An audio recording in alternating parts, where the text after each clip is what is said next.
Gagawin ng isang buwan ang dry run para sa odd-even scheme sa EDSA na ipatutupad simula sa June 16. Iba pa po yan doon sa umiiral na number coding scheme sa ilang kalsada sa Metro Manila. Tinutukan niya ni Joseph Moro. Nung inanunsyo kahapon ng MMDA ang odd-even scheme sa EDSA simula June 16 habang ginagawa ang EDSA rebuild, marami ang napakamot ng ulo na halos hindi na nila magagamit ang kanilang mga sasakyan. Bukod kasi sa number coding scheme na umiiral ngayon, may odd-even scheme pa. Pero paglilinaw ng MMDA, hindi magkapatong yan. Ang odd-even scheme sa EDSA, ang number coding scheme sa ibang kalye sa Metro Manila. Ang beses na lang nila magagamit yung sasakyan nila sa EDSA. Correct. Ganon.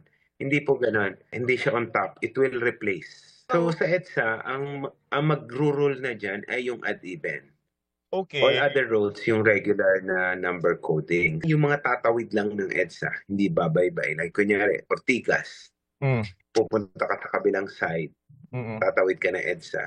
Hindi yun violation.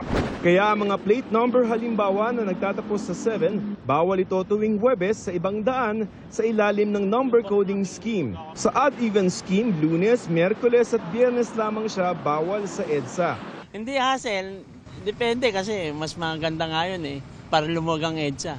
Nagiging parking na Ayon sa MMDA, sa halip na isang linggo lamang yung dry run ng odd-even scheme sa EDSA, ginawa na nila itong isang buwan simula sa June 16. Ang ibig sabihin, sisitahin, papadalhan pa rin kayo ng notice of violation pero hindi nyo kailangang magbayad ng multa. Ito raw ay ginagawa nila para masabayan na rin yung paglilibre ng toll fee sa ilang bahagi ng Skyway.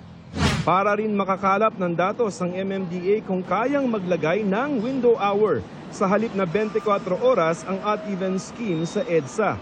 Pag nakita po namin na by 10 o'clock, pwede nang lumuluag na, baka pwede tayong mag-window ng between 10 to 5, 10 p.m. to 5 a.m. Bukod sa mga electric at hybrid cars, TNVS o Transport Network Vehicle Service, exempted din ang mga motorsiklo, mapa-ride-hailing service o pribado. Inilabas na ng MMDA ang ilang rerouting scheme nila sa mga mapipilitang umiwas sa EDSA. Halimbawa, sa mga aakyat ng Skyway para iwas EDSA, may mga entry at exit points sa Quezon Avenue at E. Rodriguez sa Quezon City, Plaza Azul at Nagtahan sa Maynila, Magallanes at Sania Express para pumunta sa Airport, Coastal Road, Seaside Boulevard at Macapagal Boulevard.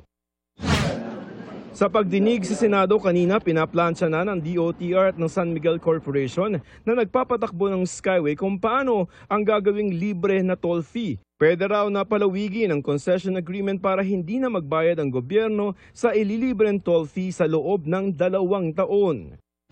Para sa GMA Integrated News, Joseph Morong, Nakatutok 24 Oras.